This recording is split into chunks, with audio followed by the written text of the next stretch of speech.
Hello. How are you?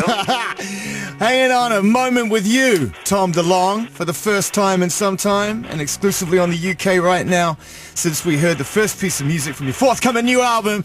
What's going on? What have you been up to? Talking a lot, I guess. Well, yeah, we've been, a lot. Personally, I have a million things going on. So we have the new Blink record. I mean, first one in like 8 years or something that we have new music. Yeah. And I think people are pretty the album's amazing. So I think people are going to be, at least if you like this kind of music, it's our best work yet by far. So I've been working on that.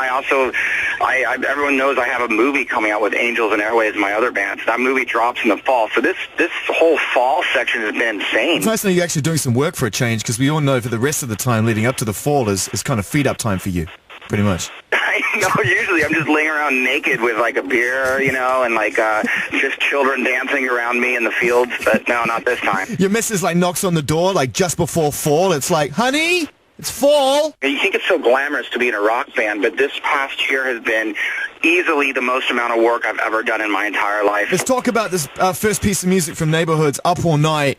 This has elements, I think, of every sort of path that you've walked down, both in Blink and also individually doing your own thing. It is, and I think a lot of people, there was lots of conversations about how this song sounded like Angels and Airways, because Blink never really did anything heavy before. But, and both of my other bands, Boxcar Racer and Angels, played music similar to this. That's what I think people just wanted to kind of get to the bottom of when they heard this piece of music, was because they've always bought into Blink-182 as a unit, that it's the three of you. Oh, yeah, no, we spent a year on it, and we kind of separated the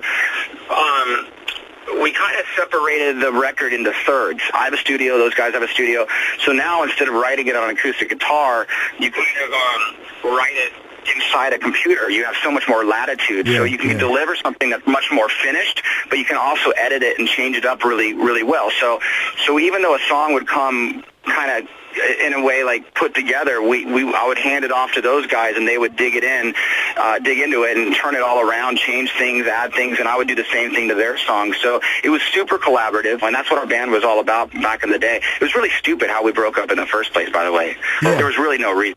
So it's not like anybody like had sex with each other's wives or something like that. It wasn't. It's like for how mad we hated each other, that should have been what happened or something. So what happened? I mean, without going all the way back over it, in a couple of words, let's try and simplify and make it simple. What really was the problem in the first place? I think the fact the band got so big, the fame and the machine running the band took over. So the band members weren't communicating, because every day there was labels and agents and publishers calling and booking us and doing everything for us, that me personally at the time, because I'm the one that quit, I missed the first 2 years of my daughter's life. She was 2 years old. I was gone for all 2 years of it, and I needed to go home. I just needed to go home and be a dad for a minute. And but the machine didn't really let it happen, and the band wasn't communicating at that point because we were so burnt out and tired. We just needed a break. And rather than everyone get together and go, you know what, we need a break, it's like the machine doesn't let you do that, because there's 100 people behind you telling you how everything is going to go to hell in a handbasket if you don't book this show or this tour or write this. It's just insane. It's great to have you back. We need to spend a few minutes just talking about the new album and what fans can expect, because this will be the first time they've heard you talk about the new music and not about the greatest hits tour, as you called it last year. So what can people expect on Neighborhoods?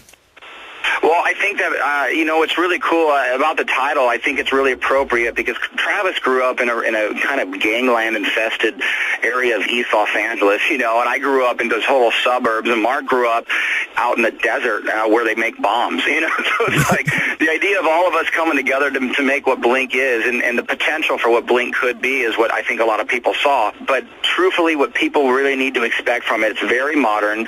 I think it's very relevant with what's happening in rock and roll today. But we also were very conscious to throw 2 or 3 songs that sounded like it's straight from the mid-'90s. So I think kids are going to be super stoked on that.